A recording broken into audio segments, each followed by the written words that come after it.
Hi friends, welcome to Jungle Database. இது காடுகளின் முழுமையான தரவுத்தளம்.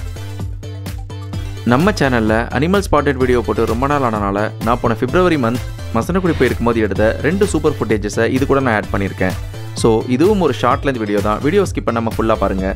இப்போ நீங்கள் பார்த்துக்கிட்டு இருக்க இந்த அழகான புள்ளிமான் கூட்டத்தோட வாங்க வீடியோக்குள்ளே போகலாம். இந்த வீடியோடைய செகண்ட் ஃபுட்டேஜ் கண்டிப்பாக உங்களுக்கு ரொம்ப பிடிக்கும். ஏன்னா நான் பக்கத்திலே பார்த்த ஒரு மக்னாவுடைய ஃபுட்டேஜை இதில் நான் ஆட் பண்ணியிருக்கேன். இப்போ நீங்கள் பார்த்துட்டு இருக்கிறது லாஸ் வாட்டர் ஃபால்ஸ். இது மேட்டுப்பாளையம்லேருந்து குன்னூர் போகும்போது காட்டேரி தாண்டின உடனே ரோட்டுக்கு பக்கத்துலேயே இருக்குது. இங்கே குளிக்க முடியாதுனாலும் குன்னூர் ஊட்டி போகிறதுக்கு ஃபஸ்ட்டு ஃபோட்டோ ஷூட் பிளேஸாக இதுதான் இருக்குது. இங்கே வர டூரிஸ்ட் பிளேஸ் இங்கே ஃபோட்டோ எடுக்காமல் போக மாட்டாங்க. இந்த இடம் உங்களில் பல பேருக்கு தெரிஞ்சிருக்கலாம். இதுதான் குன்னூர் ரவுண்டானா. இங்கேருந்து 20 கிலோமீட்டர் நம்ம ட்ராவல் பண்ணோம்னா ஊட்டியை ஒரு 1 ஹவரில் ரீச் பண்ணிடலாம். ஒரு 2 மாதத்துக்கு முன்னால் ஒரு 11 மணிக்கெலாம் இந்த இடம் எவ்வளோ அழகாக நகருக்கு மையப்பகுதியிலேயே எவ்வளோ பனிமூட்டமாக சூழப்பட்டிருக்கு நீங்களே பாருங்கள். பொதுவாகவே நீலகிரி மாவட்டம் முழுவதுமே இப்போ நீங்கள் பார்த்துக்கிட்டு இருக்க இந்தியன் கார் அப்படின்னு அழைக்கப்படுற இந்த காட்டெருமையை நீங்கள் சாதாரணமாக மையப்பகுதியிலேயே பார்க்கலாம்.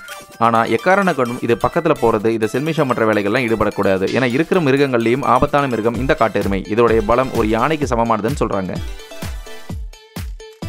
எத்தனையோ ட்ரிப்ஸ் நம்ம போயிருக்கும்போது நம்ம ஃப்ரெண்டை பார்க்க முடியுமான்னு எவ்வளோ எங்கியிருக்கோம். பட் இந்த ட்ரிப்பில் நமக்கு ரொம்ப லக்காக நம்ம போகிற இடத்துக்கு பக்கத்துலேயே ஒரு பெரிய யானை நாங்கள் பார்த்தோம். இது மக்னா வகையை சார்ந்தது அப்படின்னு சொல்கிறாங்க. முழுமையாக வளர்ந்த 2 பெரிய தந்தங்களை கொண்ட ஒரு யானையை நம்ம பக்கத்திலே பார்த்தோம். காடுகளில் எவ்வளோதான் விலங்குகள் இருந்தாலும் எனக்கு மிகவும் பிடிச்ச விலங்குகள் இந்த யானைகள் தான். எனக்கு யானைகள் ரொம்ப பிடிக்கும் அப்படின்றனால அதை பற்றின சில விஷயங்களை நான் தெரிஞ்சுக்கிட்டேன்.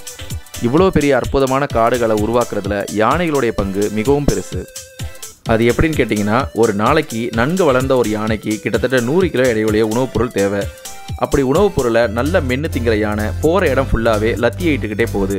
பிற விலங்குகள் மாதிரி யானையுடைய சாணத்தில் எந்தவித துர்நாற்றமும் இருக்காது. மாறாக அதில் இருக்கிறது எல்லாமே பார்த்திங்கன்னா அதனால் நல்ல மென்று உண்டப்பட்ட இலைகள், தலைகள், விதைகள் அது மட்டும்தான் இருக்கும். அது நாளடைவில் காஞ்சி அங்கிருந்து புதிய செடிகள் முளைத்து புதிய காடுகள் முளைக்கிறதுக்கும் மிகப்பெரிய ஒரு பங்கு கொடுக்குது இந்த யானைகள்.